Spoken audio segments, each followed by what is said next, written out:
मैंने तुझे कितनी बार बोला है यहाँ पे मत आया कर। सुन सुन सुन, मैं तेरे को सॉरी बोलना है। और सुबह सुबह अपना झगड़ा हो गया तो बाद में मुझे भी बुरा लगा।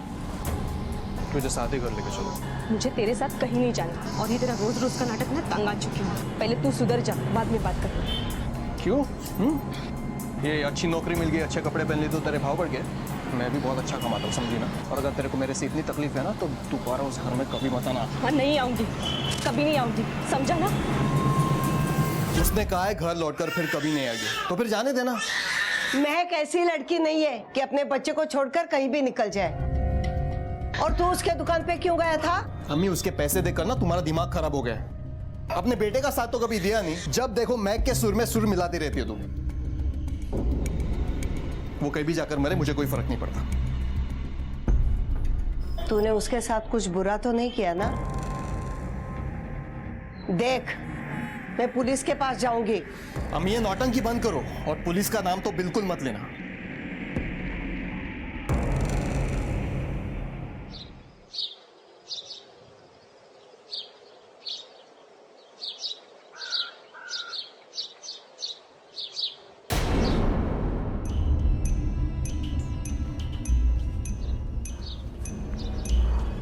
हेलो,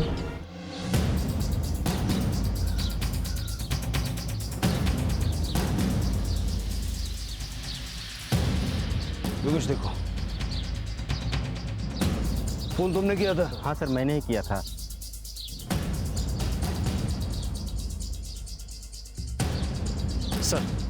सर लाश इतनी बुरी तरह से जल चुकी है कि आदमी की है कि औरत की बताना मुश्किल है। लगता है लाश को जलाया गया इसलिए गया ताकि उसकी पहचान ना हो सके। जरा आसपास देखो, कोई सुराग मिलता है क्या? Yes sir.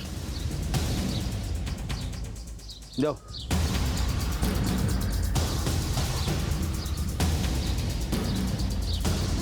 सर, ये पर्स मिला है।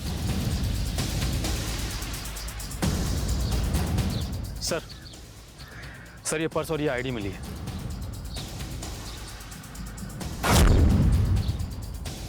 बॉडी को पोस्टमार्टम के लिए भेजो। Yes sir. महक खान।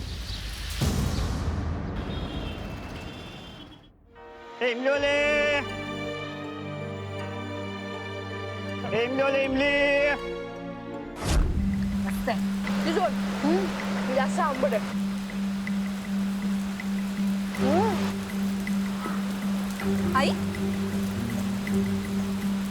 आई, क्या छुपाया आपने?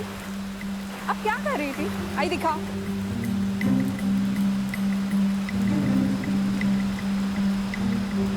इमली। आई, आपको पता है ना कि आपको इमली खाना मना है। बाबा ने देखा तो डांटेंगे आपको, और आपका गला भी तो खराब होता है। बाबा का बस चले ना तो वो हमें यहाँ पे घर पे ही बांध के रखे, पर कुछ करने ही नहीं देते। तू नहीं बिगाड़ा आई को। तू क्यों जल रही रे माँ बेटी से? जल कुकड़ी कहीं की तुझे खानी है?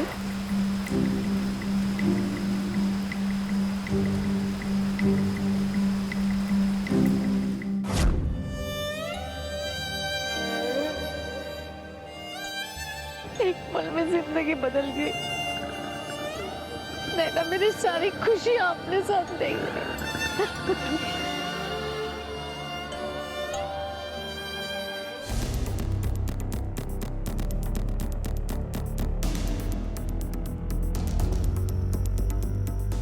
जी, ये महक है, यही काम करती है, लेकिन पिछले 3 दिन से काम पे नहीं है सर। इनके पति अरमान से बात हुई थी, वो कह रहे थे कि इनकी तबीयत खराब है। उसके घर का एड्रेस दे सकते हैं? जी।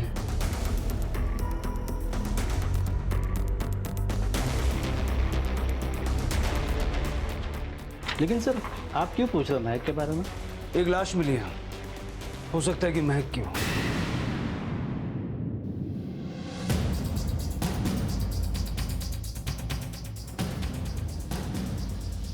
महक कहाँ? साहब, वो घर पर नहीं है। हम जानते हैं वो घर पर नहीं है, इसीलिए पूछा। कहाँ है? साहब, हमारा झगड़ा हुआ था। कभी नहीं आऊंगी, समझा ना। फिर वो वापस नहीं आई। तुम्हारी बीवी तुमसे झगड़ा करके घर से चली गई, तुमने पता नहीं किया कहाँ गई? साहब, ये सब मेरे लिए नया नहीं है। उसका तो हमेशा का है, हमेशा किसी ना किसी बात पर झगड़ा करके अपने सहेली के पास जाती है। अब मैं बार बार उसके पीछे उसका मजनू मंजूर तो नहीं घूमूंगा। ये आईडी महक का है ना? हाँ सर। एक लाश मिली है हमें, औरत की, पूरी तरह जली हुई है। उसके साथ ये आईडी और ये पर्स मिला। ये पर्स तो महक का है।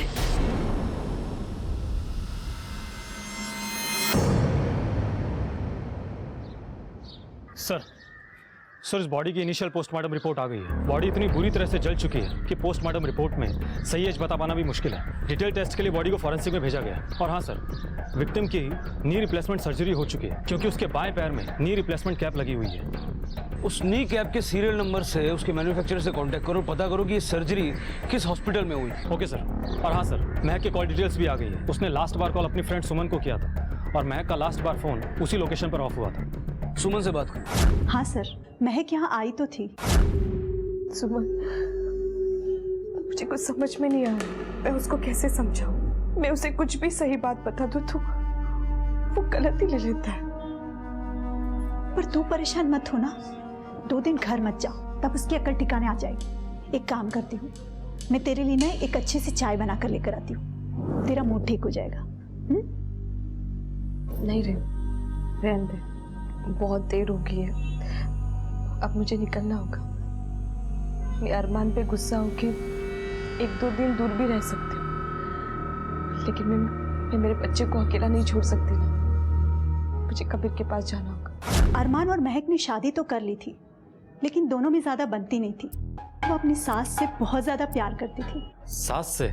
जी सर, महक अपनी माँ से बहुत ज्यादा क्लोज थी, तो वो अपनी सास में भी अपनी माँ को ही देखती थी। अच्छा एक बात बताइए, आपको मालूम है कि महक के माँ बाप कहाँ रहते हैं?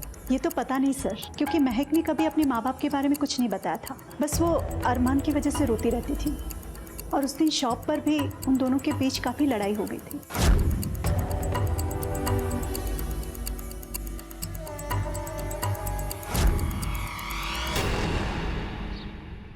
देशमुख अगर सुमन की माने तो महक उसके यहाँ से अपने घर जाने के लिए निकली थी। वो गई कहाँ? या तो वो रास्ते में किसी से मिली या फिर किसी ने उसे उठा लिया। और सर सुमन की बिल्डिंग में कोई सीसीटीवी भी नहीं है। देशमुख कुछ तो होगा, कोई दुकान, कोई एटीएम जहाँ सीसीटीवी लगा हो, क्योंकि उसने वहां से जाने के लिए ऑटो वगैरह तो किया ही होगा। सारा रूट चेक करो। Okay sir.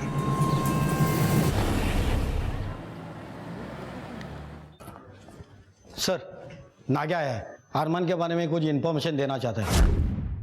भेजो। Okay sir.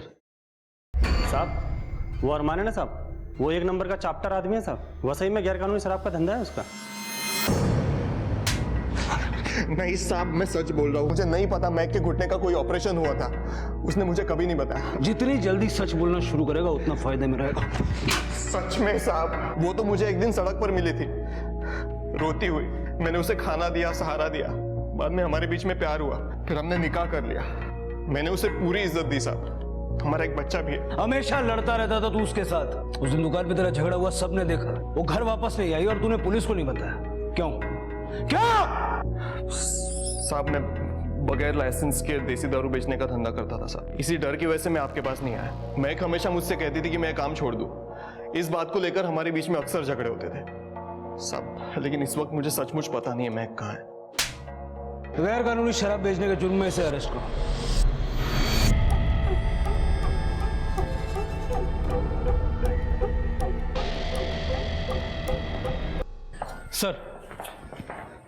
सर हमने महक के ससुराल वालों से पूछताछ की, उनमें से किसी को नी रिप्लेसमेंट के बारे में कुछ भी नहीं पता है। तो सर जरूर ये एक्सीडेंट शादी से पहले हुआ होगा। एक बात और सर, जल्द ही हमें इन्फॉर्मेशन मिल जाएगी कि वो नी रिप्लेसमेंट किस हॉस्पिटल से किया गया था। और हाँ सर, सुमन की बिल्डिंग के नीचे एक शॉप है, वहां पर सीसीटीवी है। उस शाम की फुटेज आ गई है।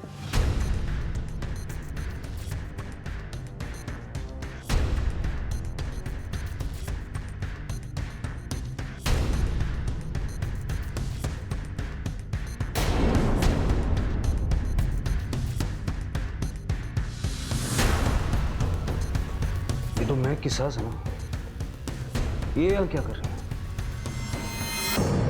रिश्तों के ताने बाने को समझना आसान नहीं होता।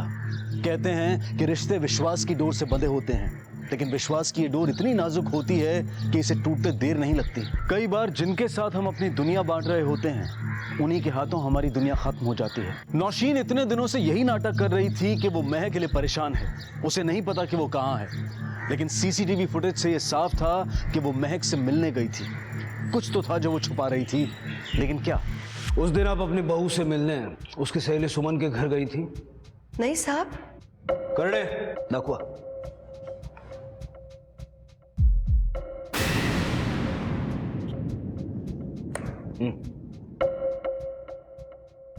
अब बताइए। हाँ साहब, मैं गई थी। अरे अम्मी आप, मैं तो घर ही जा रही थी। बेटा घर आने की कोई जरूरत नहीं है। इस अरमान का दिमाग ना ठिकाने नहीं है। तू आएगी फिर लड़ेगी। आज तेरा मैका होता ना तो तुझे मनाने के लिए गिड़गिड़ाता हुआ आता। तो एक काम कर, 2-4 दिनों के लिए अपने सहेली के घर रहे। मैं अरमान को देखती हूँ, ठीक है बेटा? बेटा तुम्हारे पास थोड़े पैसे हैं और अपना ख्याल रखना, ठीक है? लेकिन उसके बाद वो कहाँ चली गई मुझे नहीं पता। महक रहने वाली कहाँ की थी? कुछ तो बताया होगा उसने। कुछ पता नहीं साहब, हमने पूछा लेकिन उसने कभी नहीं बताया। साहब वो दिल की बहुत अच्छी थी, सबका ख्याल रखती थी, इसीलिए हमने उसे कभी कोई सवाल नहीं किए। वो यहाँ आई, मेरे बेटे से मिली और उन दोनों को प्यार हो गया तो हमने निकाह पढ़वा दिया। अब वो कहाँ से भागकर आई, क्यों भागकर आई, मुझे कुछ भी पता नहीं। लेकिन साहब उसमें एक अजीब बात थी, उसे बिंदी लगाने का शौक था जो हम लोगों में लड़कियां नहीं लगाती।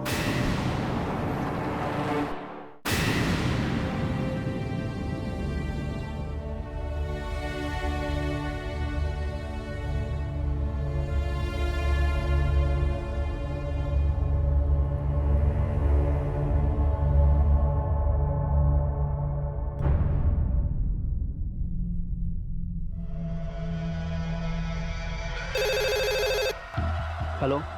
हेलो, मैं केसर बात कर रही हूँ, कोल्हापुर से। आप फोन करके बार बार क्यों परेशान कर रही है? रखिए फोन। हेलो।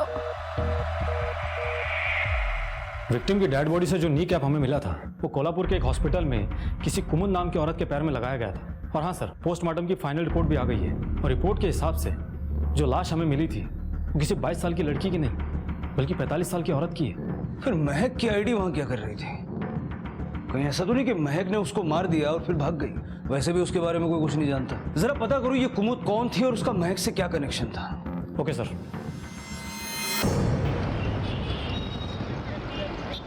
सर हम यहाँ एक औरत के बारे में पता करने के लिए आए हैं जिसका नाम कुमुद है और उसकी पूरी तरह से जली हुई लाश हमें मुंबई के मीरा रोड इलाके में मिली है। और उसकी लाश के पास किसी महक नाम की लड़की की हमें आईडी मिली है और हमेशा क्या कि इस लड़की ने कुमुद का मर्डर किया है।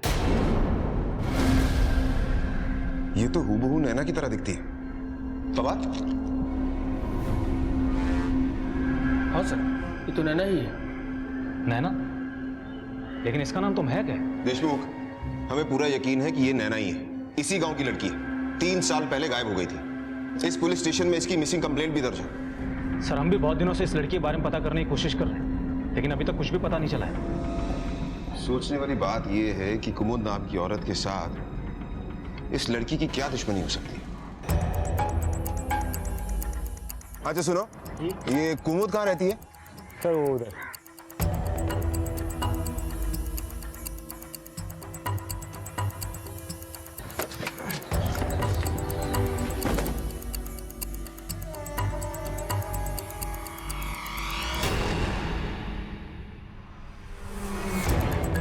यहां तो ताला लगा हुआ है।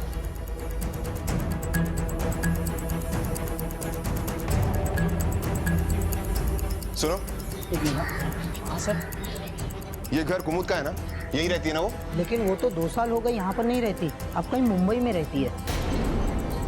मुंबई में कहाँ? साहब ये तो पता नहीं, लेकिन आगे उनके रिश्तेदार का घर है, आप वहाँ पूछ लीजिए। ये बघ, ट्रॅक्टरचं काम झालंय. कल खेत में उसको घुमा ले एक बार. केसर, पहचान रहे बाबा। हाँ बराबर होता है कि नहीं? ये क्या है?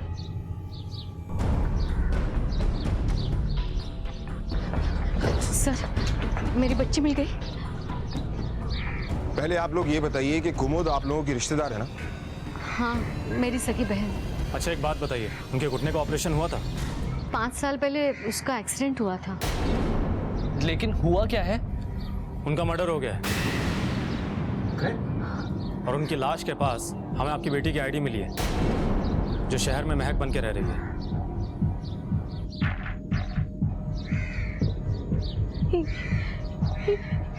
ये तो मेरी नैना है। नैना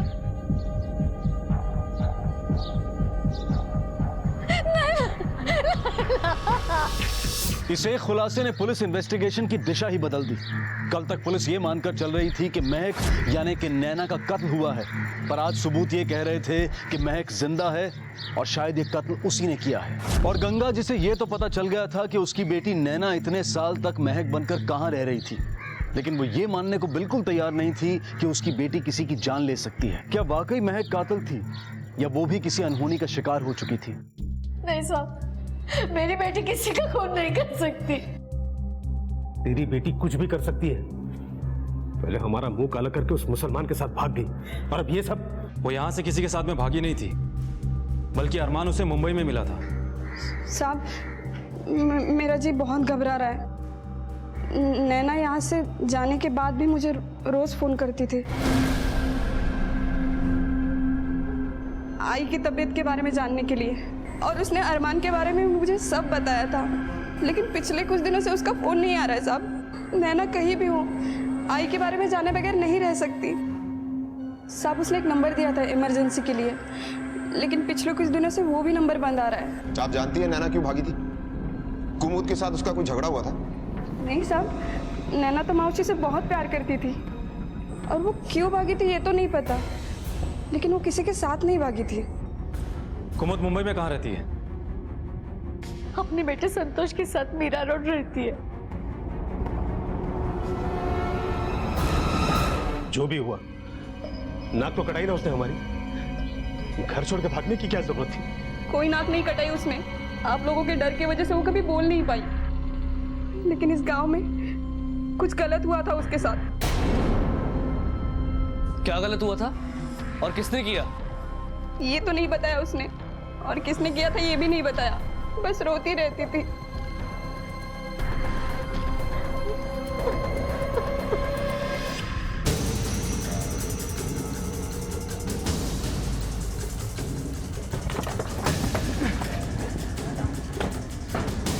ये संतोष का घर कौन सा है?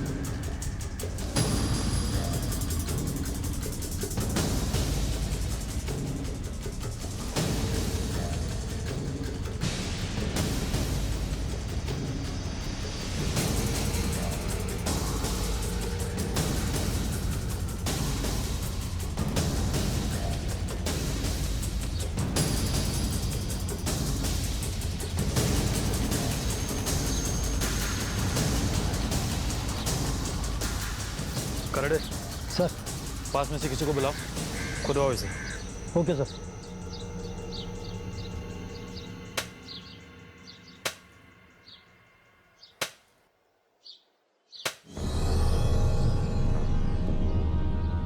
एक मिनट, ये गोनी को बाहर निकालो।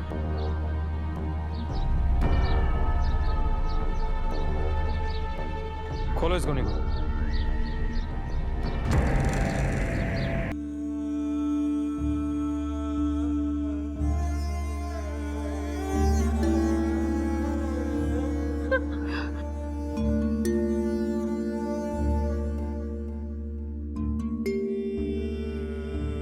नैना, नैना,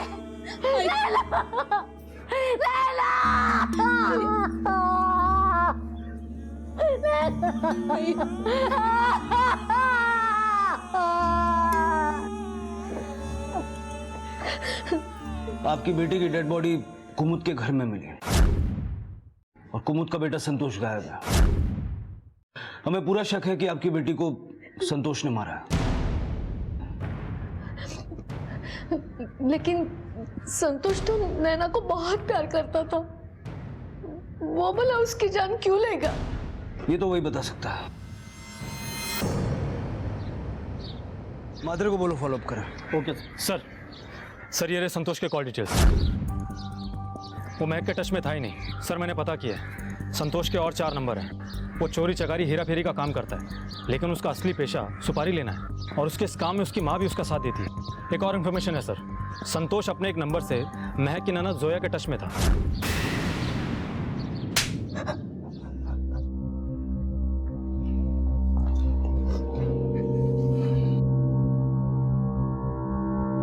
सर मुझसे गलती हो गई, मैं गुस्से में पागल हो गई थी। महक भाभी की वजह से उस घर में मेरी कोई औकात ही नहीं रह गई थी। अम्मी अरे जोया देख तो सही, बच्चा रो रहा है। क्यों? ये अपना बच्चा भी नहीं संभाल सकती क्या? क्यों? तेरे पति ने तुझे घर से निकाल दिया तो बार बार महक से पैसा लेकर ये सोचकर तू उसे देती है कि वो वापस बुला लेगा। अब जब तक यहाँ है अपनी भाभी का बच्चा भी नहीं देख सकती। मेरी हालत नौकरों वाली हो गई थी। मेरे शौहर ने भी ताने मार मार कर मुझे घर से निकाल दिया कि मैं किसी काम की नहीं हूँ, 2 पैसे नहीं ला सकती। तुम संतोष से कैसे मिले? सर मैंने उसे महक भाभी के साथ मार्केट में देखा था।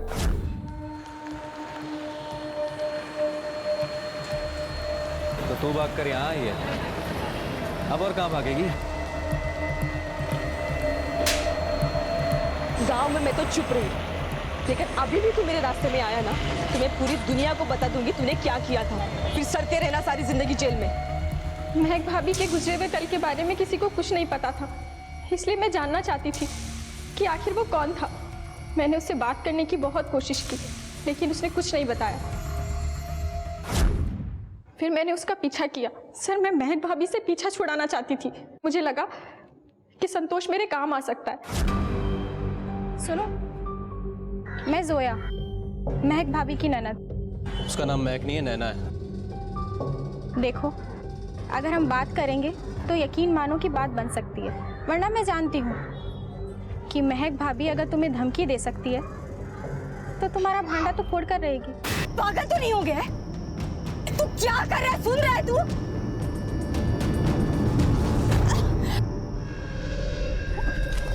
तेरा दिमाग खराब हो गया क्या? पागल हो गया तू? मैं बोल रही हूँ तू ठीक नहीं कर रहा है। नमस्कार, आदाब। क्राइम पेट्रोल डायल 100 में आप सबका स्वागत है। एक छोटी सी नसीहत सलाह कई बार किसी के जीवन में बहुत बड़ा बदलाव ला सकती है, पर अक्सर लोग दूसरों की नसीहत पर विचार किए बिना ही उसे ठुकरा देते हैं। लेकिन जो लोग आपको प्यार करते हैं, आपकी भलाई चाहते हैं, वो बार बार आपको नसीहत देते रहेंगे, आपको समझाने की कोशिश करते रहेंगे कि आप गलत रास्ते पर हैं। और कई बार उनका ये भलाई करना, ये नसीहत देना ही उनके लिए खतरनाक साबित होता है। यहां भी कुछ ऐसा ही हुआ। एक औरत ने परिस्थिति को देखते हुए अपने साथी को गलत करने से रोका और वो उसके लिए ही विनाशकारी साबित हुआ। विक्रम! कैसर! विक्रम! कैसर! काय झालं आई? मैंने नैना को देखा।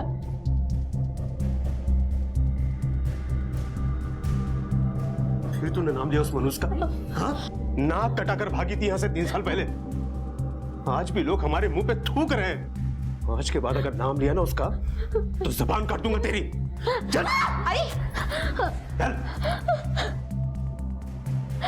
आई! कैसर, मैं सच कह रहा हूँ, मैंने नैना को देखा है। वो लौट आई है, मैंने देखा उसको बाजार में। आई शांतरा, प्लीज रड़ू नका। नैना आई है, मैंने देखा है नैना को।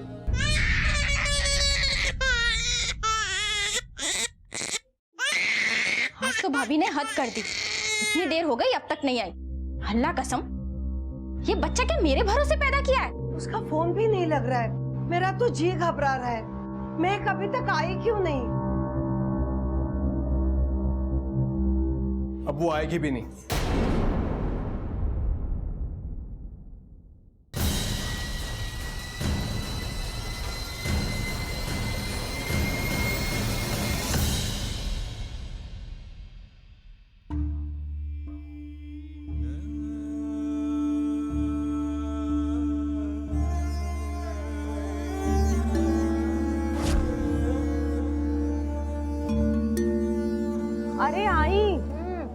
शादी में जाने के लिए अब तक तैयार नहीं हुई, अब क्या सीधा विदाई में जाएगी?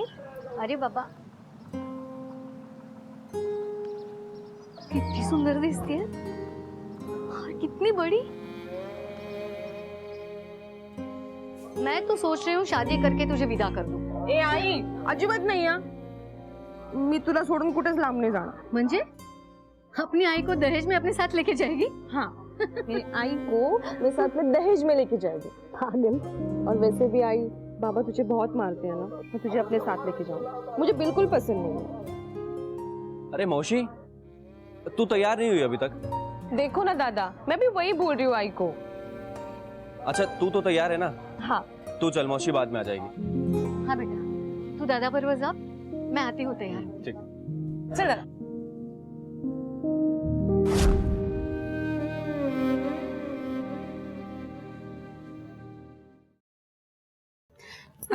आई रोडू नका ना, मैंने आपके लिए काढ़ा बनाया है. आई को अब जब नैना को देखूंगी तब मैं ठीक हो जाऊंगी. वो सच में लौट आई है, मैंने देखा है उससे, वो लौट आई है. आई शांत रहना. ये बात, कल सुबह हम लोग शहर जा रहे हैं, वापस आने से पहले अपना ये नाटक बंद कर ले. केसर इकडे ये.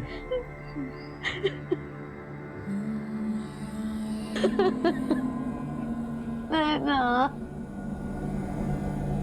तू आई को समझा नहीं सकती? मर चुकी है वो हमारे लिए. आई को समझा कि भूल जाए उसे, ठीक है?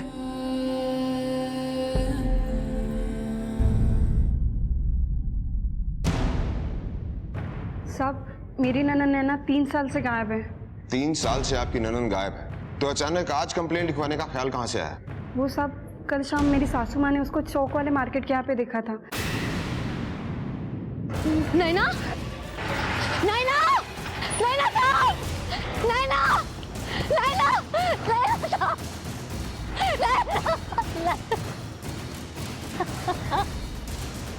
नैना,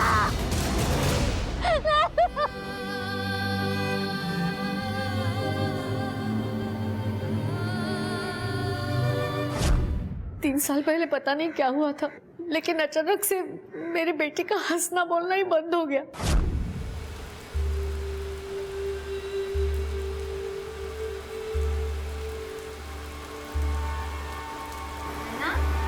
ले, तेरे लिए खीर बनाई है, खा के बता तो. नहीं आई, मन नहीं कर रहा.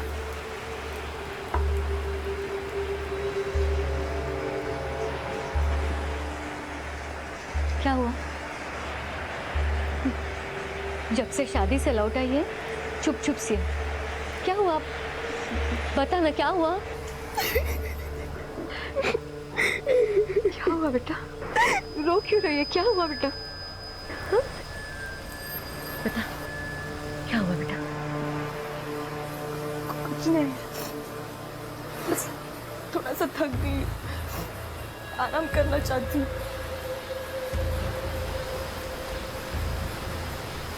तुझे तो बुखार भी है. देख, बुखार की गोली खा और सो जा. हाँ? मन करे तो खीर खा लेना, रोना नहीं. नैना, चाह गेगा?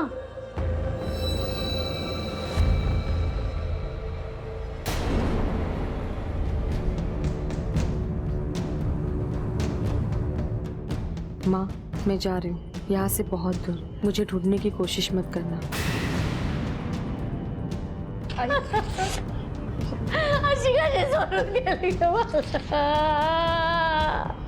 आज के बाद नैना का नाम इस घर में कोई नहीं लेगा. नैना हमारे लिए मर गई. मेरी बेटी मुझे छोड़कर नहीं जा सकती साहब. नहीं जा सकती. देखिए, आप चिंता मत कीजिए, आप रोइए मत, घर जाइए. हम आपकी बेटी को ढूंढने की पूरी कोशिश करेंगे.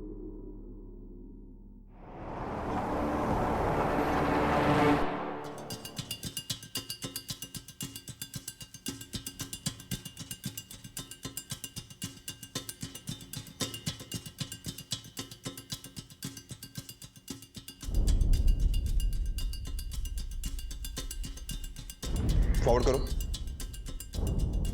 रुको, जूम करो। फवाद, इस ऑटो की सारी इंफॉर्मेशन निकालो। Okay sir. किसी अपने को खोने से बड़ा दर्द और कुछ नहीं हो सकता। एक तरफ कोल्हापुर में नैना नाम की एक लड़की गायब थी, तो वहीं दूसरी तरफ मुंबई में हूबहू नैना की तरह से दिखने वाली महक नाम की लड़की गायब थी। पहली नजर में देखो तो ये दोनों लड़कियां एक ही दिखती हैं, पर क्या ये वाकई में एक ही हैं, या फिर ये एक जैसी दिखने वाली दो अलग अलग लड़कियों के गायब होने की कहानी है? एक तरफ नैना की मां गंगा को 3 साल बाद भी अपनी बेटी के वापस आने की उम्मीद थी, तो वहीं दूसरी तरफ महक की सास नौशीन भी अपनी बहू को लेकर परेशान थी। तो क्या इन दोनों औरतों का इंतजार खत्म होने वाला था, या फिर किसी अनहोनी की दस्तक थी ये पूरी वारदात? पुलिस ने गंगा के कहने पर नैना की तलाश शुरू कर दी। एक माँ 3 साल बाद फिर से अपनी बच्ची को पाने के लिए बेचैन हो उठी थी, और वहीं दूसरी तरफ महक का मासूम बच्चा भी अपनी माँ का इंतजार कर रहा था। तो क्या अब एक माँ का अपनी बेटी से और एक बच्चे का अपनी माँ से मिलने का इंतजार खत्म होने वाला था, या फिर अब भी उन्हें और इंतजार करना था? मैंने उसके दिल में डर बैठा दिया था कि उसने जो कुछ भी किया है, महक भाभी उसके लिए उसे जेल करवा सकती है। संतोष को सुपारी देने के लिए पैसे कहाँ से आए? सर, मैं महक भाभी से अपने शौहर के नाम पे झूठ बोल बोल कर पैसे लिया करती थी, लेकिन हकीकत तो ये थी कि पिछले 1 साल से मेरे शौहर ने मेरी शक्ल तक नहीं देखी थी। मैंने अम्मी को भी बोल दिया था कि वो बीच में ना आए, मैं अपने शौहर को मना लूंगी, लेकिन सर मैं जानती थी कि ऐसा कभी हो ही नहीं सकता।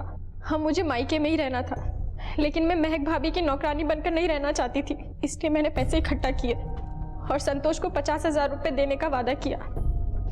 संतोष भी महक भाभी का मुंह बंद करना चाहता था, क्योंकि उन्होंने उसे धमकी दी थी। क्या किया था उसने? सर वो मुझे नहीं पता, लेकिन मैं इतना जानती हूँ कि कुछ तो गलत हुआ था। अब कहाँ है संतोष? सर वो आज मुझसे पैसे लेने आने वाला है।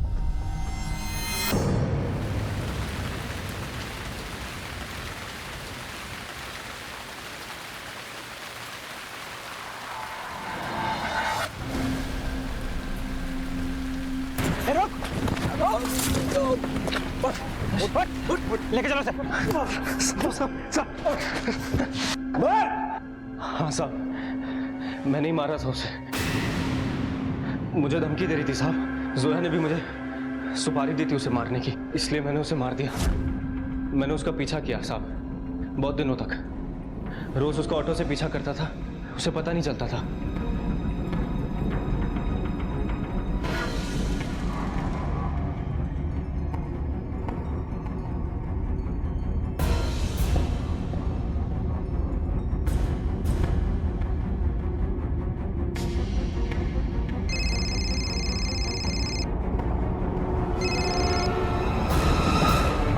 महक भाभी जान कहाँ है? हाँ, मेरी आंखों के सामने है। भाई का और उसका झगड़ा हुआ है, यही सही मौका है, खत्म कर दे उसको। हाँ ठीक है, चलो रखता हूँ। स्टेशन जाएंगे? नहीं, खाली नहीं है।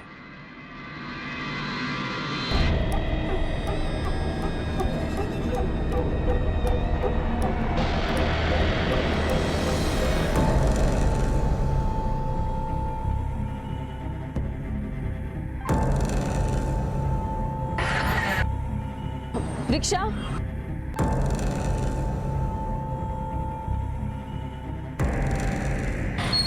ज्योति कॉम्प्लेक्स। हाँ मैडम चलो।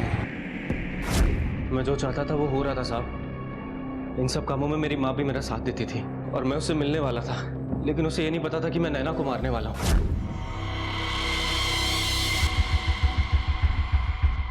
अरे भैया क्या कर रहे हो आप?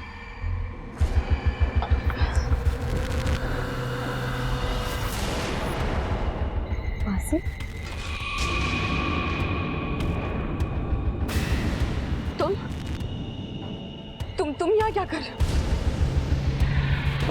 छोड़ो।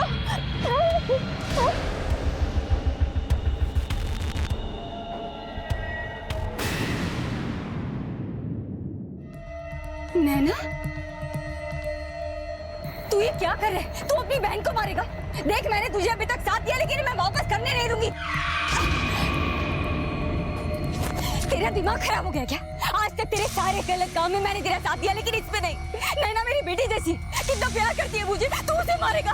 इससे बाद में मारूंगा, पहले तुझे मारूंगा। तेरी टिक टिक से क्या कर रहा है तू? छोड़, क्या कर रहा है? छोड़, छोड़ मुझे, छोड़। क्या ये आई भी ना कितना टाइम लगाती है। ये देखो दादा, हम लोग यहाँ पे आई को ढूंढने आए और आई वहाँ पे शादी में चली गई। आई भी ना, चलो हम भी निकलते हैं। नैना, दादा क्या हुआ दादा? नैना वो दादा दादा क्या कर रहे हो? नैना, मैं तुझे बहुत पसंद करता हूँ नैना। दादा क्या कर रहे हो? दादा छोड़ दो, नहीं तो मैं चिल्लाऊंगी। दादा साबू मुझे बहुत अच्छी लगती थी, इसलिए मैंने उसके साथ। बहन थी वो तेरी, जिसकी इज्जत पे तूने हाथ डाला और जिसे मार डाला, अपनी माँ को भी मार डाला। तेरे जैसे गंदे लोगों की वजह से समाज में आज लोगों का रिश्तों पर से भरोसा उठता जा रहा है। कहते हैं कि गुनाह का रास्ता दलदल की तरह से होता है। इंसान अपने एक गुनाह को छिपाने के लिए एक के बाद एक गुनाह करता चला जाता है। संतोष के लिए भले ही लोगों की जान लेना उसका पेशा था, लेकिन उसने महक के साथ जो कुछ भी किया उसे छिपाने के लिए उसे अपनी मां की जान भी लेनी पड़ी। संतोष को नैना, कुमुद और बाकी की हत्याओं के लिए और जोया को नैना यानी महक की सुपारी देने के लिए गिरफ्तार किया गया। ये दोनों इस वक्त न्यायिक हिरासत में हैं। घर सिर्फ सर छुपाने का सहारा नहीं होता, बल्कि इंसान की एक ऐसी दुनिया होती है जहां उसे सुकून मिलता है, जहां वो अपने आप को महफूज पाता है। इसीलिए घर का माहौल भी ऐसा ही होना चाहिए कि इंसान को जरा सी भी तकलीफ होने पर वो उसे अपनों से कह सके, उनसे मदद और सलाह की उम्मीद कर सके। और अगर वाकई में ऐसा होगा तो यकीन मानिए बहुत सारे गुनाह सर उठाने से पहले ही दम तोड़ देंगे। इसी विचार के साथ अब मैं अनूप सोनी आपसे विदा लेता हूं। फिर मुलाकात होगी अगले एपिसोड में एक और चौंका देने वाले केस के साथ।